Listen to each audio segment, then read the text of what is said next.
আমি কেন একজন মরহুম কেন একজন মাজলুম আলেমের জন্য দোয়া করেছি, এটা ছিল আমার অপরাধ।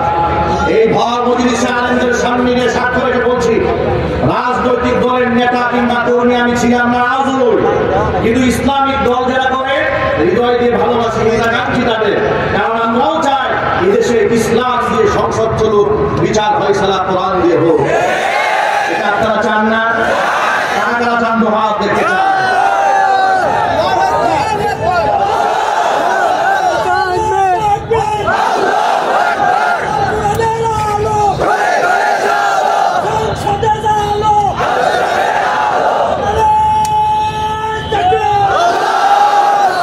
আপনাদেরকে বার্তা দিয়ে দেই, এরপর আমার পুরা মসজিদ পুলিশ দিয়ে ঘেরাও দেওয়া হলো।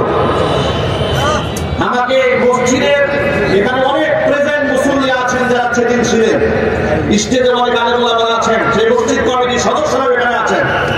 এরপরে সেখানে বলা হলো যা মাদানী সাহেবকে বাহিরে আসতে বলে। মুসল্লিরা বললো কেন বাহিরে যাবেন?